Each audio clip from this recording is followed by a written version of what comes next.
Hello and welcome to the fourth episode of my podcast. Today I have a dear friend of mine, Anna, who I've known for a while since Texas when I lived back there. And actually, we have a funny story where the reason why I'm in Oregon is because we got stuck on top of a mountain in an ice storm together. So it's a pretty interesting connection the two of us have, huh? Good times that weekend Yes. Yeah, and Anna had to actually walk down a 3-mile long road with like suitcases. with suitcases on ice. I don't even know how you did it. That road is ridiculous. But today I have you here because you have experienced quite a few losses in your life, and I have you on here to discuss some of that and share what your experience has been. If you want to go ahead and begin. Yeah, I'm so glad that you're doing this, and I feel really honored that you wanted to have me talk about grief and death. And I think ever since just the other day when we were talking about it, I've already started processing it in ways that maybe I hadn't before, just because I knew I was going to be doing this. So I'm not going to say that that's necessarily been easy or fun, but like I'm grateful for it. I'm grateful for it. Yeah, when I saw that, it was even just the title, uh, Rising. Is it Rising? Yes. I just resonated with me so much because I think that's right where I am right now as I'm rising out of the last several years, which have been particularly potent in my grief death journey. Mm. And I'm also, and I was just compelled after listening to the first episode of you talking about your loss, that I was just compelled to be like, I want to talk about this too. So um I was trying to remember, like, what's the first experience of loss that I could remember, like the first death I could remember, and I believe it was my Uncle Jay. And I was around 13. And this one is pretty distinctly, I can remember him. He was like a grandfather figure. My grandfather actually died before I was born, one of them did. So this Uncle Jay was kind of the grandfather on my dad's side. And, I distinctly remember like seeing him at the wake, and like the first time you ever see a dead body. Mhm. And it's so, I can still see that so vividly. And I incidentally, I did smoke marijuana for the very first time at his funeral also. So I also remember that whole experience a lot more vividly, I think, because of that too. But um so that's the first one. I was around 13, significant, but maybe not like um but I'm about to tell a story of so many that I've lost that it's almost hard to remember them all. I've even thought of a few more along the way, right? Mm. Some are significant, some are really potent. But I also remember, like, right shortly after that, so maybe around 14 or 15, I had a friend who had a crush on a guy from another school, and I can't remember his name, but I remember waking up or having a dream. I remember having a dream that he had died. And then I woke up and I turn on the radio, and the radio is talking about this guy being dead. It was kind of the reason the radio was talking about it was because he was a teenager in Texas, and he was killed by a Mexican drug cartel. Some sort of like weird thing gone wrong. So it Mhm. was all over the news. And they just kept repeating his name. And what was so strange to me was that was the first time that I can even remember, like, kind of knowing something before it happened. Like, I was dreaming about it before I woke up. It was very strange. And I didn't know then what that meant. Of course, now I know that I'm like psychic medium and all of these things, but I was 15, right? Mhm. But also that was very, very shocking to like be a teenager and have a peer be murdered, And even though I didn't really know this person very well, I knew of him. My friend was, friends with him. but it was just still just like I can, and it's driving me crazy that I can't think of his name, but because his name was just emblazoned in my memory for so long because of that. So those are kind of my earliest experiences with death and loss, which, were, wouldn't say they were traumatic, but they were definitely significantly memorable. Yeah. Um, and then I got into my 20s, right? And in my 20s, I lost all of my grandparents. So two grandmothers, my grandfather, my step grandmother, and my step grandfather. So that was probably all within like the 20 to 30 range. Maybe some of them happened after I was 30. And I don't think that I knew that people had their grandparents for longer than that. I didn't know that this was maybe not that normal to lose grandparents so young, but now I even have people, like I have a friend who just lost her abuela, and she's in her 50s, so I don't know that that registered for me as like, wow, this is really strange that I'm just losing them all, kind of in a rapid succession. Yeah. But yeah, that happened, and that was intense, and that was strange, and it was certainly sad. Um, but again, I don't know in my 20s that that was really, it didn't hit me maybe as much as it would now. I don't know. I don't know why. Mm-hmm. I don't remember grieving that much, I guess maybe is a way of saying that. And not to say that I didn't love those people or anything like that, but I don't know that it made me like feel like the depth of sadness that came later with some of the other losses that I had. Yeah. I feel guilty for saying that. Isn't that weird? Yeah. It's, and also like Uncle Jay, there was also Aunt Lucy. So there was some great aunts in there as well.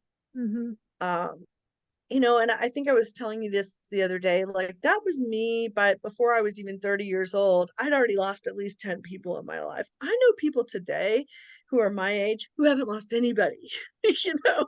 So I don't think, again, that it registered to me that that was quite a lot of death to experience at a young age, Mm-hmm. as much as I kind of recognize it now, right? And also back in my 20s, I was pretty bohemian, traveling all around and doing, God knows what.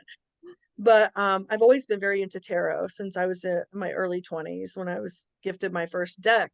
And so my friends and I, we were playing, well, we were, using the tarot cards, and we decided like, ooh, what if we separated out the major arcana and we each choose a card from the major arcana, and that's our card like for our lifetime. Like that's not just for this month or this year. It's like our soul card. It's our card, the Mm-hmm. one that's going to be like the guiding thing of our life. I definitely chose the death card. You probably saw that coming. I chose the death card, and I was just like, what? Like, okay, awesome. And anybody who's done tarot knows that the death card doesn't necessarily mean, okay, someone's going to die. It can really represent like spiritual transformation, big Mm-hmm. change, those kinds of things. And, I was just making that up at the time. I'm like, ooh, soul card, but I will say, like, I feel like my whole life has really fit that theme so much in terms of transformation, my yoga journey, Mm-hmm. uh, my spiritual journey. I've been to India twice, you know, um, and then again with all the actual death. And then also later in life figuring out that I'm a medium, which I'm going to get to that part of the story. So yeah, I'll just pause for a moment. Yeah.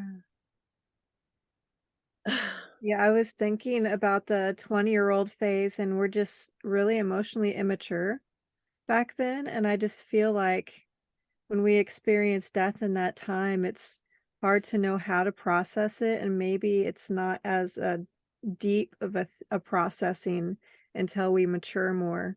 Because I notice that sometimes the losses I experienced in my 20s, I feel more about it now than I did then. But I don't know. It could just be me and my emotional immaturity back then. Or it really depends on how close we are to them, of course. like if we have like a Yeah. really deep soul connection with them or not. I feel that makes a big difference as well. But it was interesting that you said that. I don't feel like you have to feel guilty for that at all. I feel like it's just, you know, uh, being a 20-year-old and yeah, things are so different back then. I mean, I definitely feel like, yeah, I mean, I wasn't necessarily close to all of them or any of them, but I was just wrapped up in my own world. You know what I mean? Yeah. But that said, it's a really good segue though, because I was in my 20s when I lost my best friend to AIDS. Yes. So it was 1996 when he died. Mhm. And so I think I was 27. So when I was 24, I left Texas for the first time and I moved to Cape Cod, Massachusetts to be with my best friend who had AIDS diagnosis, and he knew that he was terminal. And he wanted to move there to be, just live out his days in Provincetown, Massachusetts, which is a very vibrant, cultured town, um, the very end of Cape Cod. So I moved there with him, and then I ended up in San Francisco for a year, and he ended up in hospice. And I went to visit him in hospice. He ended up back in Texas in hospice because once he got that sick, they just brought him, his parents brought him home and Mhm. ended up visiting him in hospice. And I mean, had severe dementia, and I did not think that he was going to come back from that. And then he came back from that. And he called me one day and he's like, I'm back. And I'm like, okay, but are you? And he's like, oh no, I'm back. And then he's like, we gotta go back to Cape Cod. And I had been living at that point, I'd been living in San Francisco for a year or two. And when he said we have to go back to Cape Cod, like I knew for sure it was gonna be his last summer. Mhm. And so I sublet my room in San Francisco to go be with him during that last summer. I was 26. So, and I made a conscious choice to sublet my room and go be with him as he was dying. Mhm. And he was kind of different after he came back from the dementia. Like he was like before he was pretty shy and like very reserved and like really he's uh, he was always a very quiet one. And then like after hospice, like when he came back, he was not shy at all. He like talked to strangers, he shaved his head, dyed his hair pink, changed his name. Like he was just like this completely different person that was just like living out loud in like ways that it was really interesting to watch.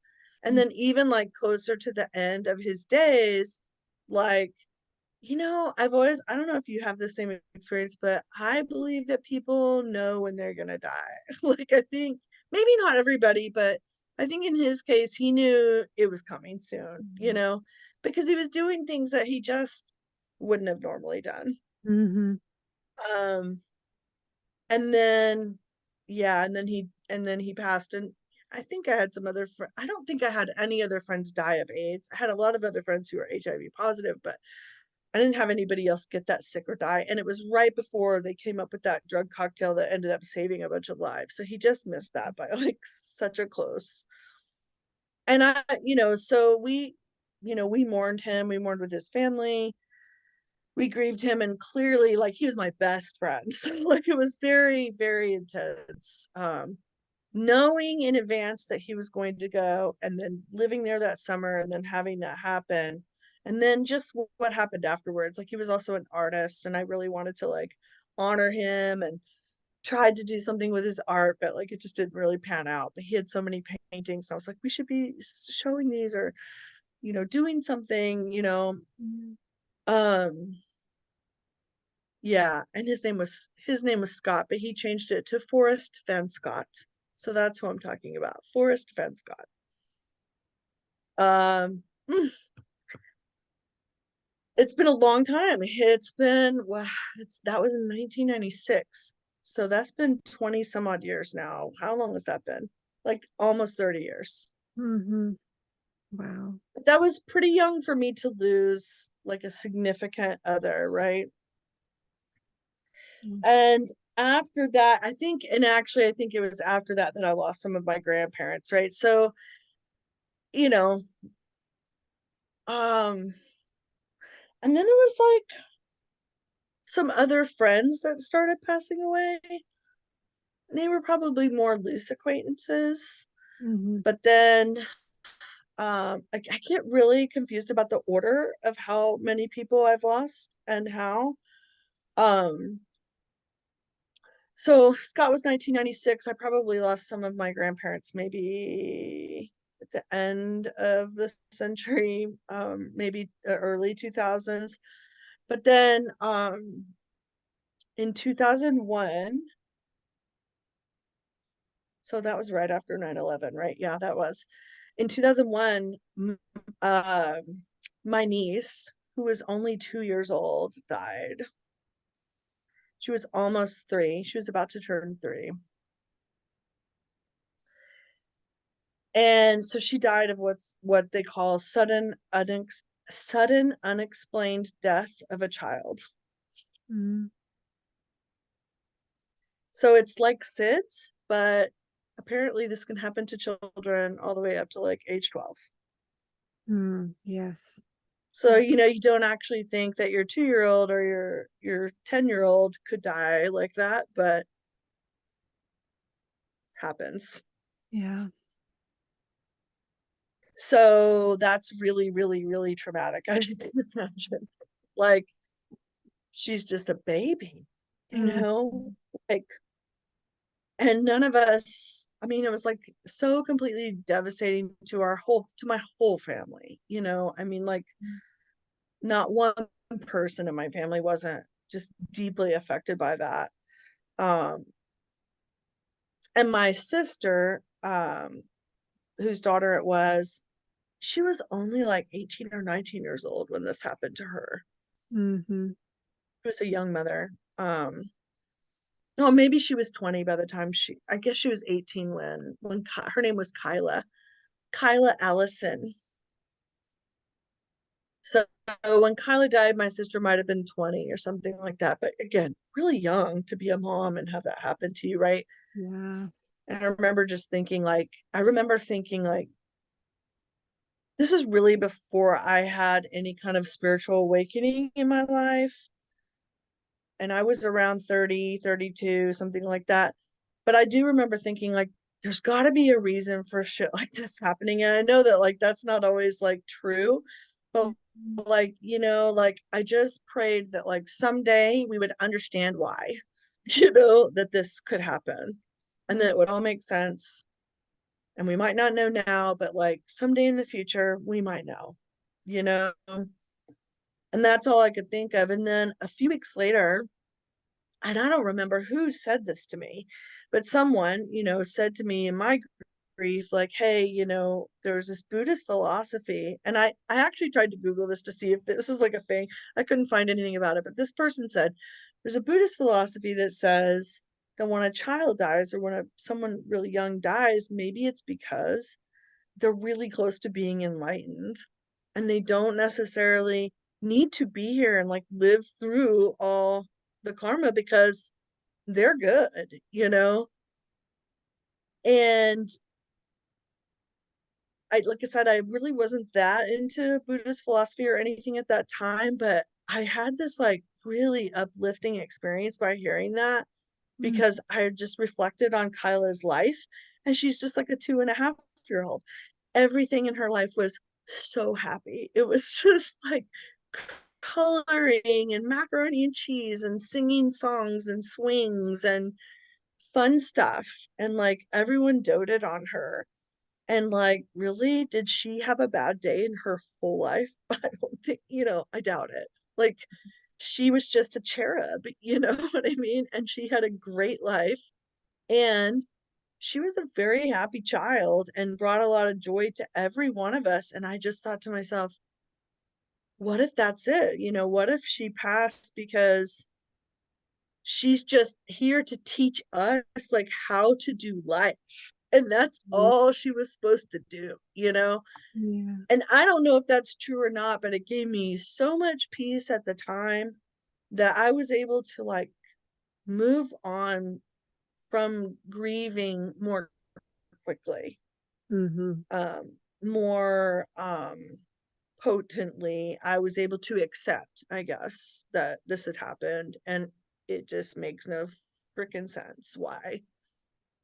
And to be honest, like I don't even know like what the rest of my family, like what their personal experience is of it, other than it sucked, and it's just horrible, Yeah. And even my stepmom, so that would have been her natural grandmother, my stepmother, is was just when I was just home at Thanksgiving, like she was like, "Hey, I want to show you something." And she took me in the other room. She says, "I've just finished the quilt of from Kyla's clothes." Mm. And it was this quilt that she'd made out of all of her clothes. And she's like, "Only took me 20 years." I was like, "Yeah, I mean, Wow. I'm not surprised that it took you 20 years to do that because that's strong stuff." It is. I also very distinctly remember receiving like I get a lot of like my psychic communication through it's auditory, and it's like I got all the clairs. So it's clairvoyant and clairaudient and some of the clairsentient. It's Mhm. where I just kind of know something. You talked about that, I think, in one of your other podcasts where you just have a knowing, right? Mhm. And I did get some stuff from her, and I actually went and saw a psychic in New Orleans, and she came through in that reading as well. Yeah. Um,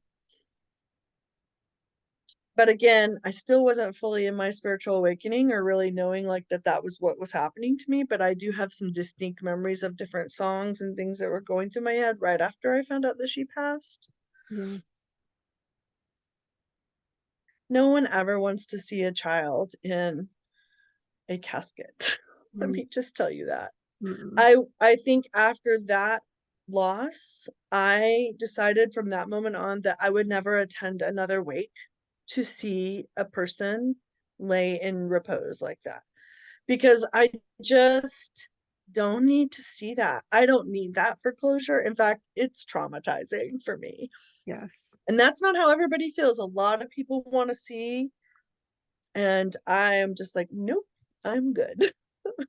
Me too. Me too. I don't know what it is. It's hard. Yeah. So I still have that a lot in my head too, when I think about her, and I wish I didn't. Mhm. And I gotta say, like, even just talking about it now, like, it still just guts me. It just guts me. Yes.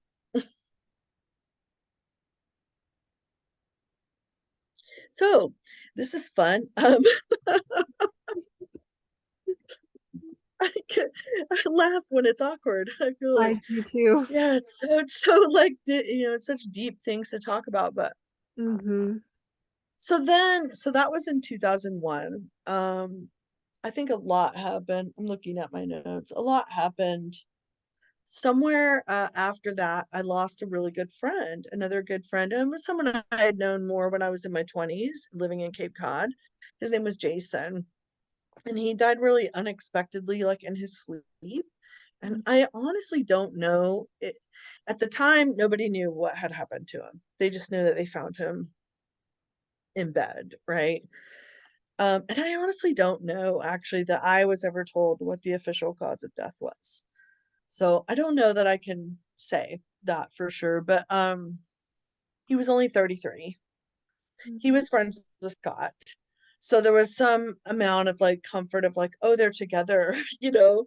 But I Yeah. will say, like Scott, I never felt I never got any like psychic downloads, messages, communication from Scott. Not one single thing, not one dream, not one anything, not no hits, nothing. And I wanted to so bad. I was like, "Come on," like, "How come he's not?" And it's just like he just completely unavailable for that. Yeah. I've still, even in 20 some odd years, have, or I guess it's closer to 30 years, have only had like even a couple of dreams about him Hmm. since he passed, which is very strange to me. But I did have one after Jason passed where the two of them were together. Hmm. And it felt very much like they were like, we're cool. You know, we got each other. Yeah. And so Jason's wife survived him. So she and I, and she also survived Scott. You know, she was there for Scott. So the two of us were communicating. And one day I was, and this is around the time that I started having more of a spiritual awakening. And I call it that. I just became really interested in spirituality and Buddhism and yoga and all those kind of things. And I started reading a lot. And I was actually reading a book about psychic workshop, like how to improve your psychic abilities. And so there was different like exercises that you could do in the book. And one of them was like an automatic writing exercise. So I was like, oh, okay, I'm going to do this. So I, set the ritual space up and like just got out my notebook and started just receiving so many downloads. And at first I was like, okay, this has definitely got Jason written all over it, but then I was like, how do I differentiate between my own like imagination of what I would want to communicate with Jason versus like him actually like, or me actually communicating with him, right? And am I even communicating with him? So how do I prove that? You know what I mean? Like, Mhm. how do I, because, just because I'm getting things that may remind me of him, well, I could just be thinking about him, right? So I started asking, and this is what the exercise told me to do. I started asking, okay, tell me things that don't, that I can't know, but that I could prove, that I could check with someone. And I mean, I got pages and pages of stuff, and it was all very, songs, visual, images, a lot of song lyrics, a lot of like just different random flashing things. And I just wrote everything down that I could possibly see. And then a few months later, I wanted to call his wife like right away, but then I was like, no, it's too weird. Like, what am I gonna say? Like, so like it's just, I didn't know how she would receive it. So several months later, I'm talking to her and I'm like, this thing happened. At first I'd considered telling her that I just had a dream. But then I was like, no, let me just tell you what happened. Let me just go get the paper and read it to you. And I did. So I read her this paper, and she, at the end of it, I mean, she's like, oh my gosh, she's just speechless. And she's saying to me, like, there's no way you could have known some of this stuff. Like, some of this stuff was stuff between me and me and him only. And it was our stuff. Like, and we didn't share it with anyone. So you couldn't have known. And I'm like, I don't know. I just know what happened to me that day, and but she was so profoundly like, no, that feels like you communicated with him, Yeah. and I was like, well, I think I did. you know and he actually told me in that he gave me a lot of information, and he told me that he would, if he would contact me again, it would be, I would see Kali, like the goddess Kali.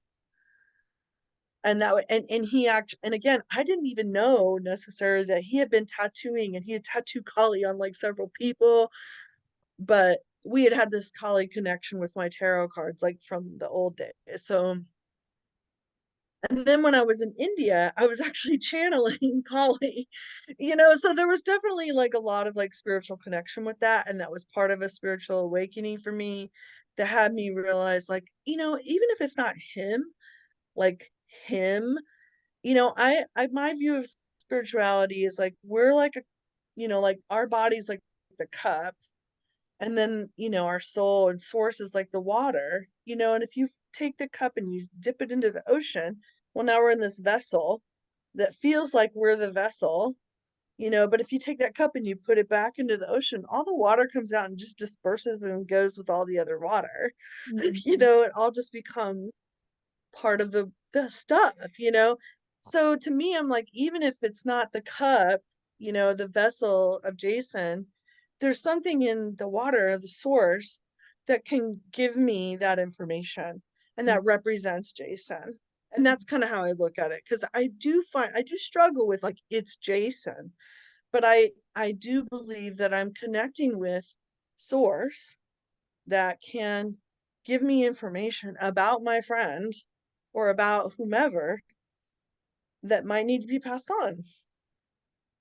And then my friend, so his wife then told his mother, and his mother was like, "Can you do it again? Can you do it again?" And I was like, I can't. I don't know how to do it. I don't know how to like turn it on or off.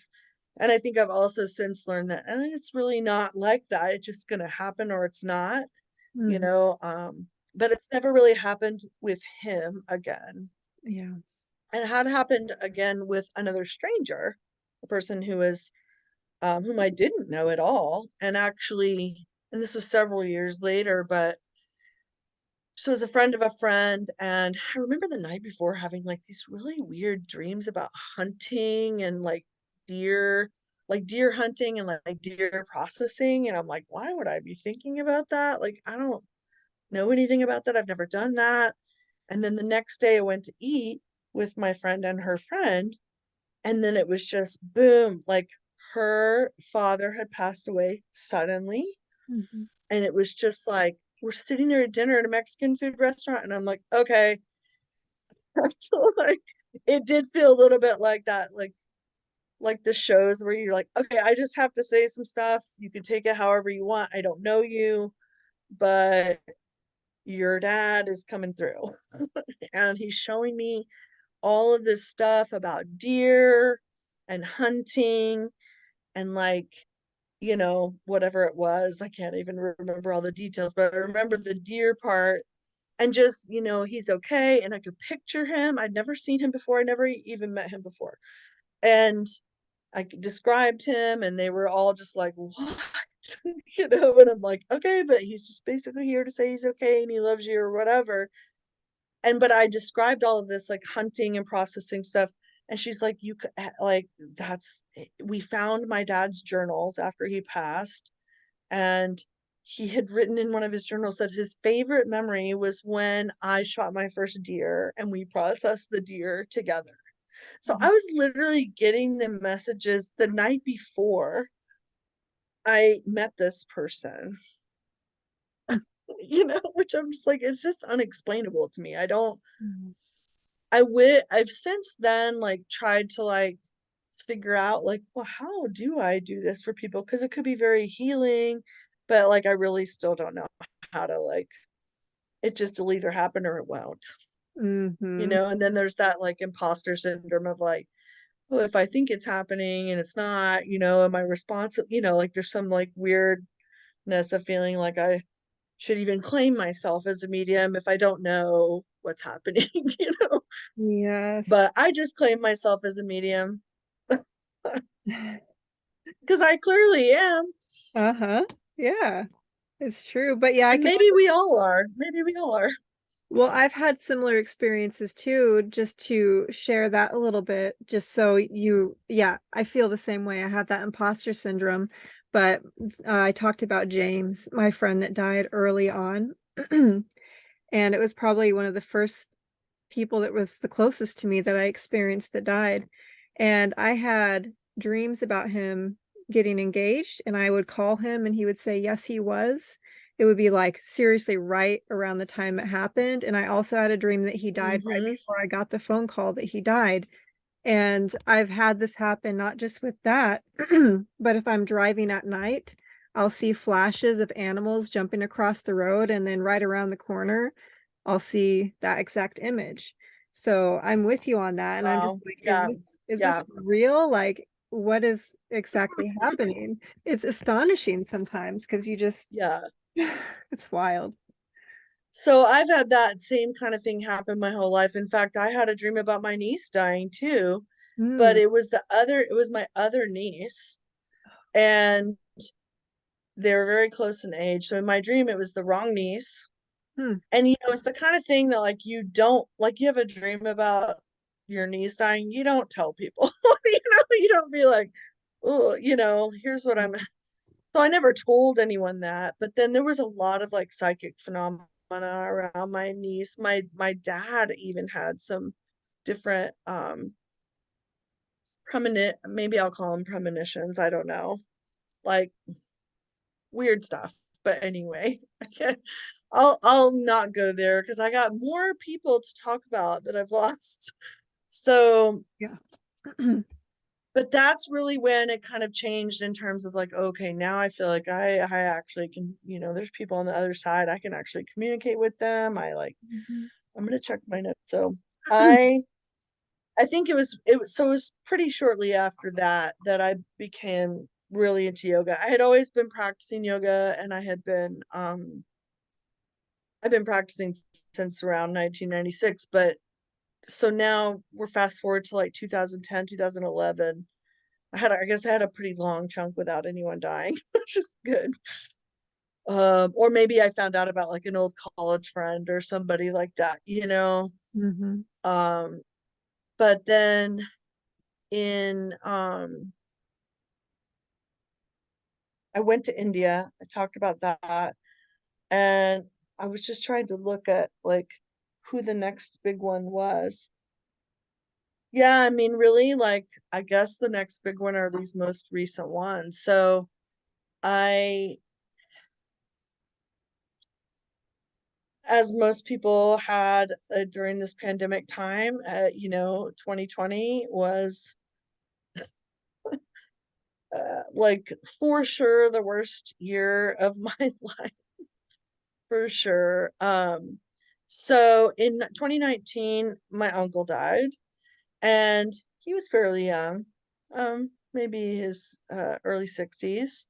The Mhm. whole family came together for his funeral, and then um including my mom and all of her siblings and all the cousins and everybody. And we hadn't really seen each other that often, that much that year. And then later, when it became Thanksgiving, Christmas, I remember feeling like, okay, we really need to like, I need to like make more effort to like go to the family functions because you just don't know like Right. how, when will be the last time we're all going to be together. And so that year I went to Thanksgiving and Christmas. I usually just do one, Mhm. especially if I've got to travel. And I was still living in Austin at the time, so it wasn't far for me to travel back to Dallas. And went to Christmas, and then 2 weeks into the new year, so just been 3 years from now, my brother died suddenly. So they called. I went work, and they call, and they're like, my mom calls. My mom lived in Washington, and she was like, your brother didn't show up at work. They're calling me, trying to figure out what's going on with him. Mhm. Have you heard from him? And I'm like, oh God. And I texted him. I'm like, are you good? Like, what's up? And the night before, he had actually texted me, and he didn't text me very often, but he texted me, oh, I went to hot yoga with weights and it kicked my ass. And I was like, well, I'll bet. Like, why did you do that? Like that sounds awful. When I first started getting into yoga and I was doing teacher training around 2011, he wanted to know what was up with it. And he came and stayed with me, and we went and did like a free pass at Uptown Yoga for like 10 days so that Mhm. he could try it out, and just see how hard it was or whatever. And I remember by the end of that, he was like, it's pretty hard, like this is no joke. And I'm like, okay, yeah, like, but it wasn't like he kept practicing or something like that. And I think, maybe he was New Year, New Me or something because it was January. And hot yoga with weights is what a guy who's 48 thinks he's in perfect health should go do. And make a point of the hot yoga with weights because I'm a certified yoga teacher with almost 1,000 hours of teacher training and a 30-year practice. And like, why are we doing hot yoga with weights, y'all? Like, really? We don't know the condition of people coming into the classroom, what they can handle. And my Yeah. brother had a heart attack. His blood pressure got too high, a piece of plaque broke off, and his heart stopped. He died when he got home. Mm, So just a word of caution to the yogis out there. yes. Um, and sometimes people just, I hate to say it like this, but sometimes people just drop dead. And that's kind of how I felt with this. It was just like, what? He's younger than me, Mm, and now I will say, like, he was a smoker and, he drank, maybe not a lot, but he drank. I don't drink, I don't smoke, like, I don't smoke cigarettes. Rephrase that. But, I think, he had underlying health issues that I didn't know about. yeah. But it's just, it was just like, really, like, really? Mm, Why yeah. is this happening to us? And I think with our family, just having already lost my niece, Hmm. it's like enough. We know, and I think it's always different too. Like, when someone older passes, I think I agree that, like, if someone's older and they pass, like, can pretty much be like, they did it, they had a good long life, and, like, it's Right. maybe easier to accept. But when someone younger passes, it's like, this is just doesn't, no, like, no. Like, Yes. but that same lesson of, like, but even Brad, the last time I talked to him when I was at home for Christmas, it was interesting because, again, maybe he didn't know he was going to die, or he probably would have done something about his will. Hmm. He had a daughter, but I could also tell just in his conversations of, like, he didn't, he's like, there was something very, like, a completeness to some of the things he was talking to me about. He was at a precipice of change, is what it seemed like. And he was like, I don't know what I'm doing next. And I've done this and that's been great. And I've done that and that's been great. And kind of thinking, like, what's my next thing? And, maybe, and, there was something about, like, that did seem, in hindsight, seemed like, okay, maybe it was a neatly wrapped bow and I'm just suffering because he's my brother, and you don't expect to have to go through your older years without your sibling. You think that your sibling is going to be the ride or die. You know what I mean? Like, yeah, we're going to lose our parents, but we're going to have each other. And, like, I don't have him anymore, you know? And then his daughter was only 20 when he passed, Hmm. and, obviously devastating to her. So that's my niece, the one that didn't die. And just shocking. Or I say she was 20. Was she 20? Yeah, I see I keep losing the ages, but she was, yeah, she was 20. Um so then, like, 3 weeks later, we're in lockdown. Like, what? I'm in Austin by myself in Hmm. lockdown. And I made the wise judgment to get a puppy.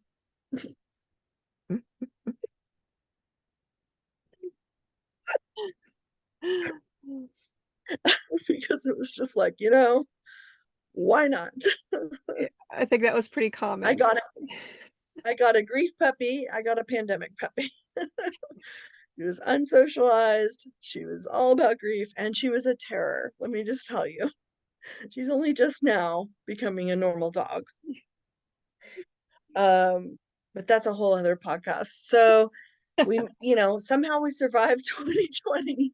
And I ended up taking advantage of the fact that we're all working from home, and I'd left Texas. I just got the hell out. And I was like, but I will say my grief and my anxiety, my depression, everything was just off the charts. I mean, like, it was just not, it's still just barely livable, you know. Um, I became really afraid of dropping dead. I still very anxious about that, honestly. Yeah. But I think it was heightened because of COVID. And then, you're hearing about healthy people that are just dead 4 days later. And I'm like, this is, like, so triggering for me. And um my anxiety was really, really, I was definitely, at the early days of COVID, I was definitely one of the people that was really, really worried, paranoid about it, very, very strict in my, I didn't go anywhere. I didn't do anything. I just tried to like stay safe, tried to keep myself safe. I mean, it's really what I was trying to do, right? Is keep my nervous system safe. And my nervous system was just not safe. And my nervous system was just shot. Mm-hmm. And a lot of other things happened in 2020. Well, the main thing that happened is I moved to New Mexico, and I got a house with a couple of friends, and we were living there basically quarantined during, the red time of quarantine before we had any vaccines or anything. And, so we weren't doing anything, hanging out with anyone else. I was still working though. Mm-hmm. And then, so a year after my brother died, my mother died. Mm-hmm. So I'm living in New Mexico, and now my mother died.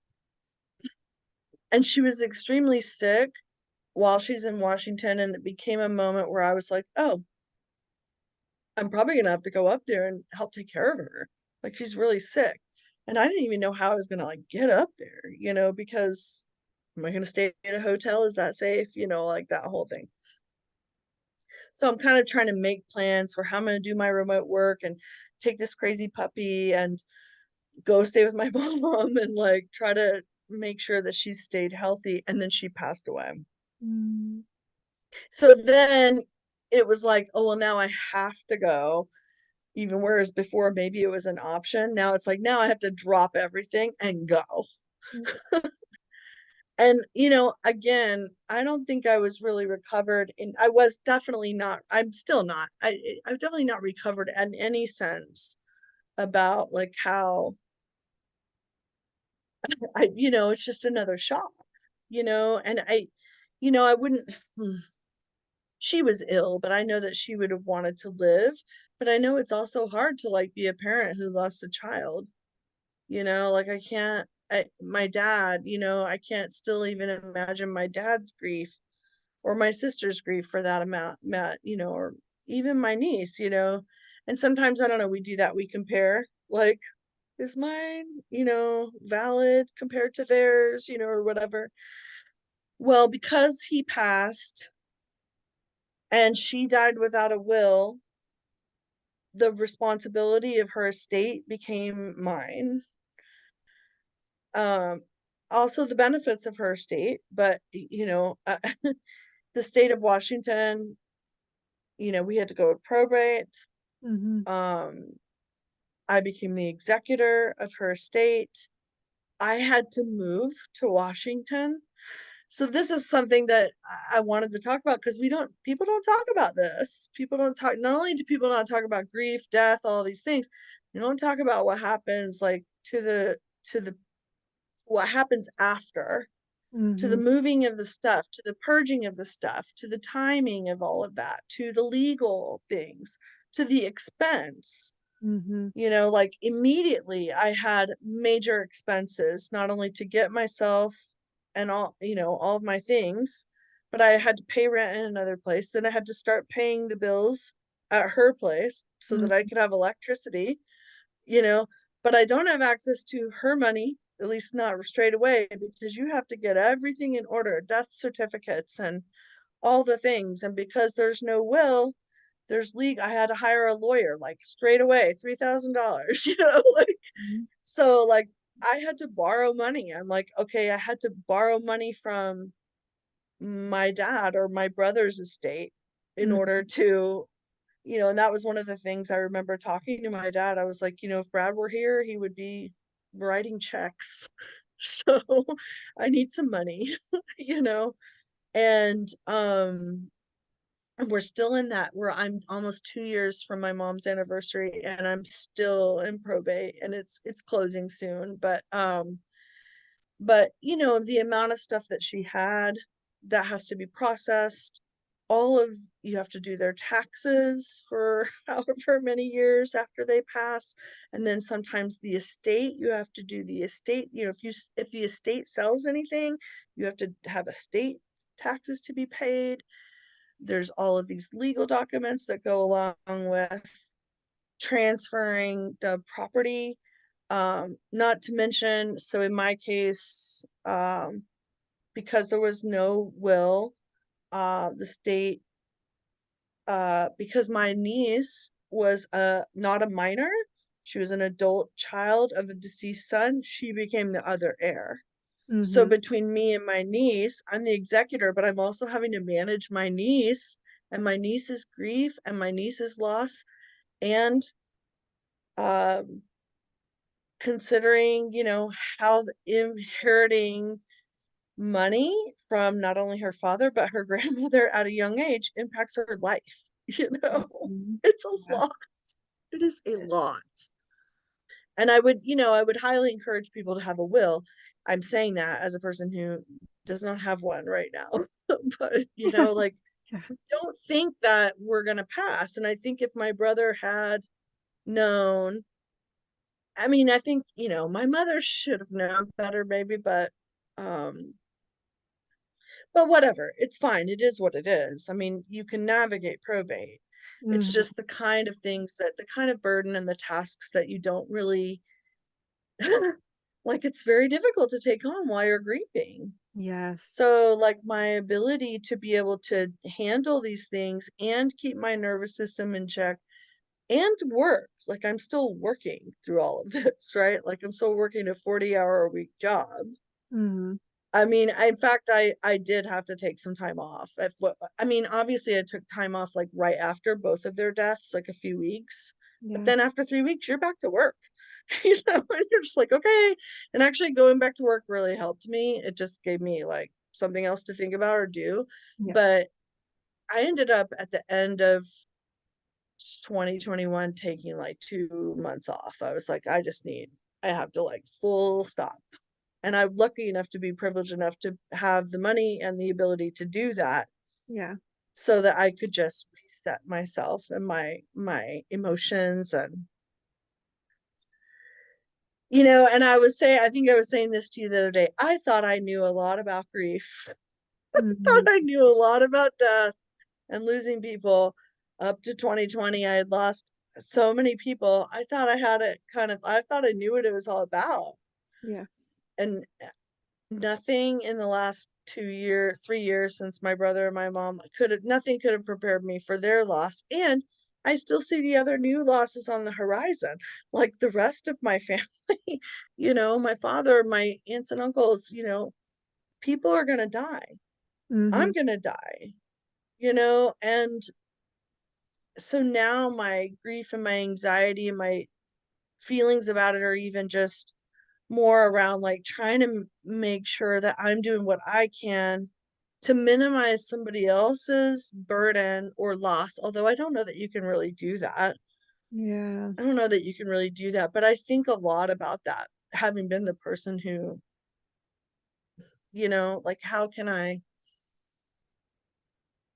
live and create things today that'll set whoever has to deal with my death Yes. and put them at ease, or Mhm. I don't know if that's even possible, but and I don't wanna die, like, that's the other part of it, like, it's in my name, like, lively, like, I wanna live, and I think that's another part of it, it's just, like, wanting to be healthy, wanting to, like, do as many things for my body, visit my doctor, like, do all the things so that I can just be here for as long as possible, you Right. know, um, and maybe all that's just, like, an attempt to control, like, feelings of being out of control. Mm. And maybe it's Ishvara Pranidhana, like, maybe it's surrender that I really need. It's like the last of the yogic principles that I really need to, like, surrender to the fact that this is what is. We all die. Yes. And how do I make peace with that now? And how do I better prepare myself? Because I am afraid of what's going to happen to me, like, when I lose someone else. Like, am I going to go back into this trauma state? Am I gonna be able to, like, handle my life? You know? Because it just became so disruptive, I think, in the last 2 years, and I'm just now, like I was saying at the beginning of the podcast, rising out of that in a way where I feel like, "Okay, okay, I can do life. I got this." You know? Mhm. I'm probably not gonna drop dead. Like, Um, Yes. I completely agree with all of that. Yeah, there is a level of acceptance to it because none of us are going to get out of here alive and we don't know when we're going to die. Unfortunately, I mean, it would be nice, but we just don't. Anything can yeah, happen. There's so many things that happen to people that are shocking. You're just like, how did that happen? Like I was reading this news article about a couple that had a sign fall on them while they were in their car, and you're just like, how does this stuff happen? It's just wild. You just never know. And I think that's why it's so important to stay grounded and in the moment and find appreciation for everything that's going on, everything in your life. I feel, yeah, you have to feel your feelings. Mhm. People say, "Have you been grieving?" And it's like, well, I think so, because like if the feeling comes up and then I'm gonna cry, I'm gonna cry. Yes. But you also have to manage your emotions to a certain extent because, I gotta be honest, like I wasn't the best person to be around for a couple of years. Maybe I'm still not because my emotional regulation was not what it was before 2020. And Yeah. that's with all the teacher training and all the yoga practice and all the things. It's almost like all that stuff just went out the window. you Yeah. know, can I get myself back to a place where like, no, I actually can control my reactivity and I can control, my emotions and still feel them and still let them be felt, and honestly, I don't know that I've got that code cracked yet. Mhm. And, I've probably named in this podcast 15 people that have died, maybe more, many of them pretty significant.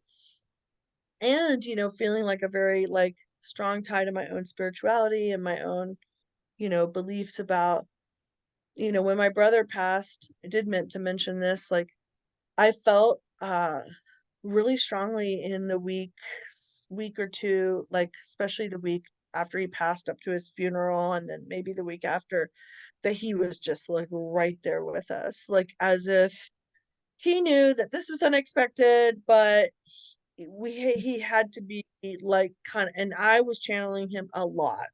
Yeah. Like there were times when things coming out of my mouth sounded like him, like my voice almost changed. And Mhm. I knew it wasn't just me. Yeah. I knew that he was helping, trying to help, I should say, Mhm. by some of the things that were coming out of the mouth, some of the ways that I was being that week. But also, after a couple weeks, it was like he was like, "I'm busy. I've got spiritual work to do. You got this. I'm out of here." Like he just wasn't there anymore. And my niece kind of got the same. I think she had a similar message where she felt like, yeah, he's got work to do on the other side. And I'm like, he was a very spiritual person, and it just wouldn't surprise me that he was like all business. Like I gotta go get on to the business of doing whatever work he had to do in the spiritual realm. And like if you knew him in this life, this Mhm. physical form, then you might agree with me that he was a seeker, and he definitely got his answers. Is what I think. I'm like, well, he knows all the answers now. Yeah. you know Yeah. It's interesting because that reminds me of what you said with your friend that passed from AIDS, how he just kind of was not available, and it seems like he almost may have just zipped to the other dimension to where he's not Yeah, contactable anymore, and he's just like, "I'm done, I'm gonna go take yeah, care of stuff." Yeah. yeah, or reborn or whatever. Yeah. And I think it's, I mean, I think that's just an individual thing, but the more I think about mediumship and that kind of thing, I'm like, well, maybe some people do have attachments here, or I don't know, because again, it's never, in my experience of mediumship, it's never like one way, right? Like it's just some people are available and some aren't. Mhm. Which is why I could never like be like, "Hey, like, yeah, we can talk to your your grandmother who's passed? No. Well, I can't guarantee that because I don't know if they're available or willing Yeah. or if source needs that to happen. So I just try when I do get those hits to carefully consider how I might share that information, if the Mhm. person's going to be open to it or not, if it feels necessary, kind, all of that stuff. Mhm. Because sometimes maybe it doesn't matter, maybe it's just for me. Yeah. Um, and I have actually actively worked on my psychic abilities and things like that. I've actually practiced mediumship and that kind of thing, but um, I know it brings some people comfort to like have some kind of connection to the other side. I don't think as a medium myself that it has changed how hard it is to lose people, you know, um, even knowing that they're right here or whatever that means, that they're always with me. Mhm. I do feel like my brother was nearby, not so much my mom, Huh. you know? Um, and I think I've listened to a bunch of your lives or your other talks recently too, and I agree that like I think when you know that someone's gonna pass, like another person that I didn't mention was my stepfather who passed. Mhm. So that was somewhere in those years. I guess it was about 11 or 12 years ago now, maybe Mhm. 13. His diagnosis, he died of cancer and his diagnosis happened pretty quickly. His diagnosis and then like 40 days later or something he passed. Wow. But I feel like those 40 days are a gift Yeah. because they probably knew it was coming and they had a lot of time to like get everything together, say their goodbyes, do Yeah. their thing, versus when someone just passes unexpectedly, it's just so much more difficult.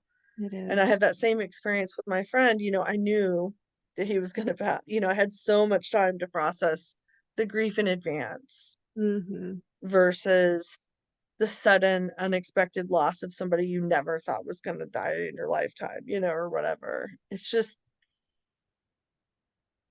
so much to learn about it, so much to say about it. Mhm. Um, Yes. I could probably continue talking, but I know I've been talking for a long time. And, yeah, and it's an interesting thing also, Nicole, to just talk about this, like, as an arc of my life. Yeah. Because it's just there, like, dotting all of these places, and it's not over yet, you know? Mhm. Um, I've felt recently called to doing more, maybe more contemplation of death, surrender, acceptance, maybe looking more into maybe I need to crack open some books. Maybe I need to be reading some more Buddhist philosophy to kind of get me to a place where I can feel like, everything will be okay when I'm okay with everything. Mhm. Yeah. I hear that, definitely. I know books help me so much with changing my mindset with death. When I started reading about past lives, I'm just like, wow, this opens up so much more.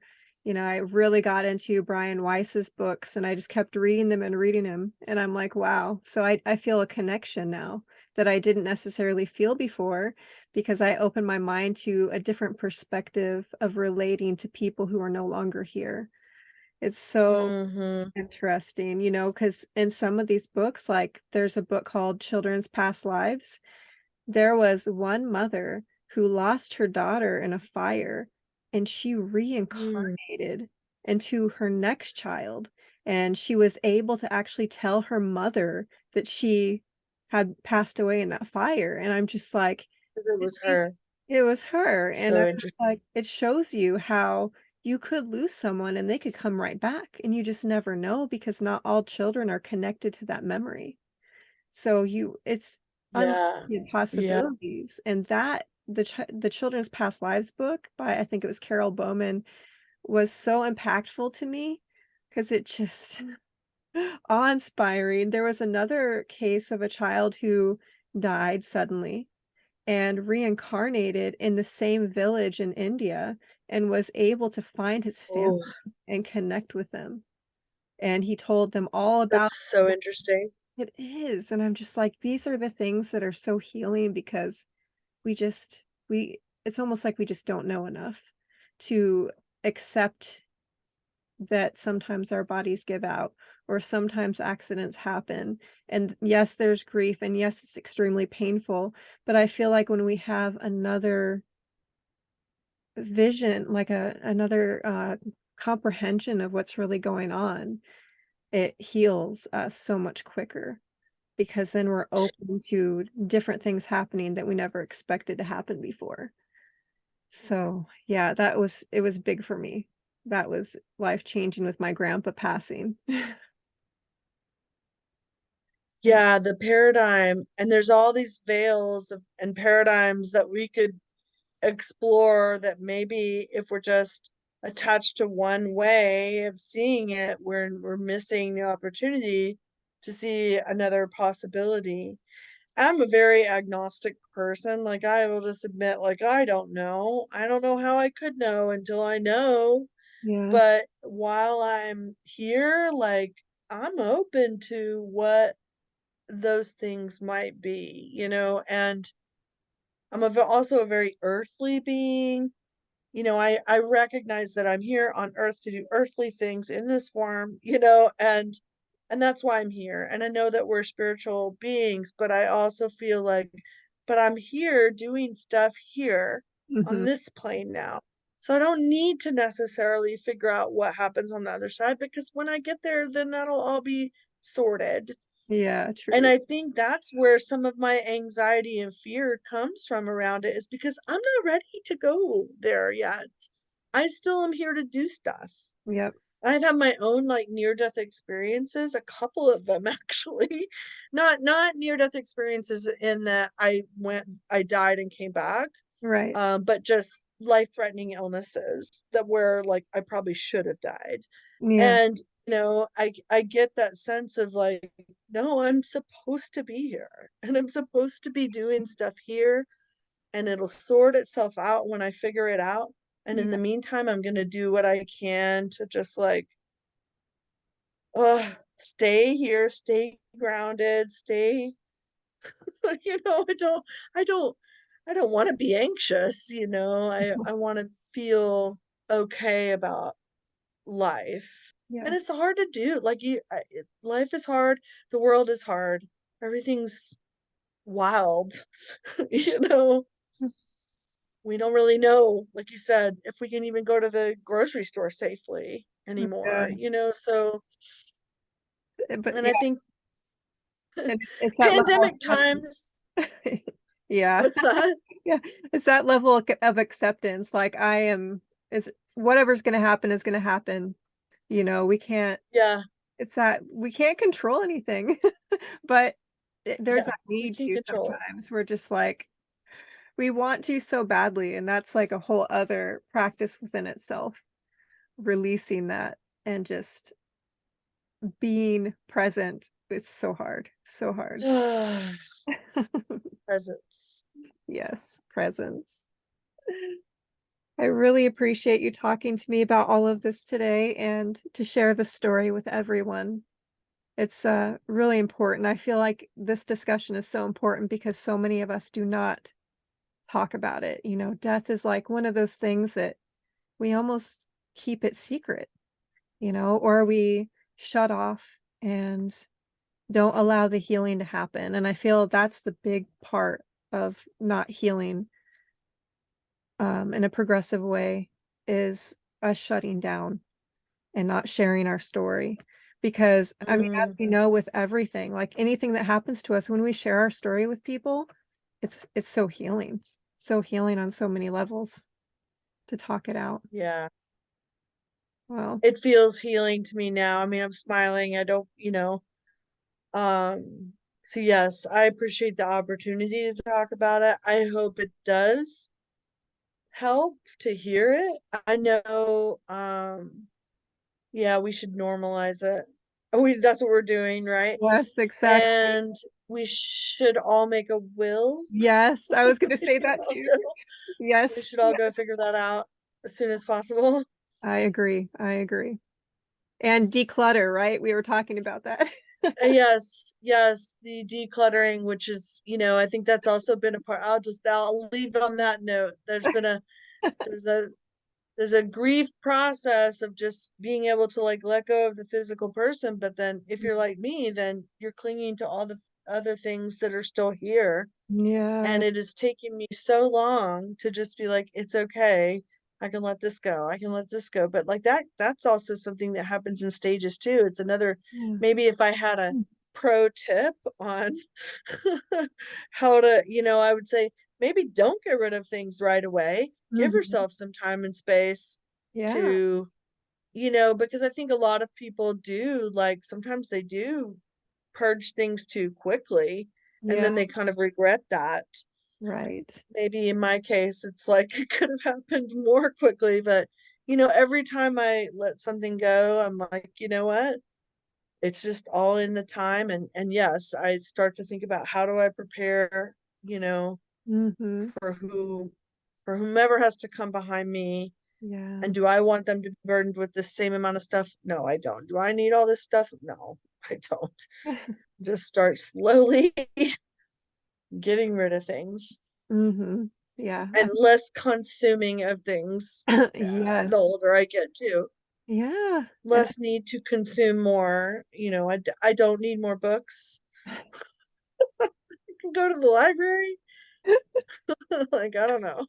I was looking at that today and I'm like, I have way too many books that I'm never going to read.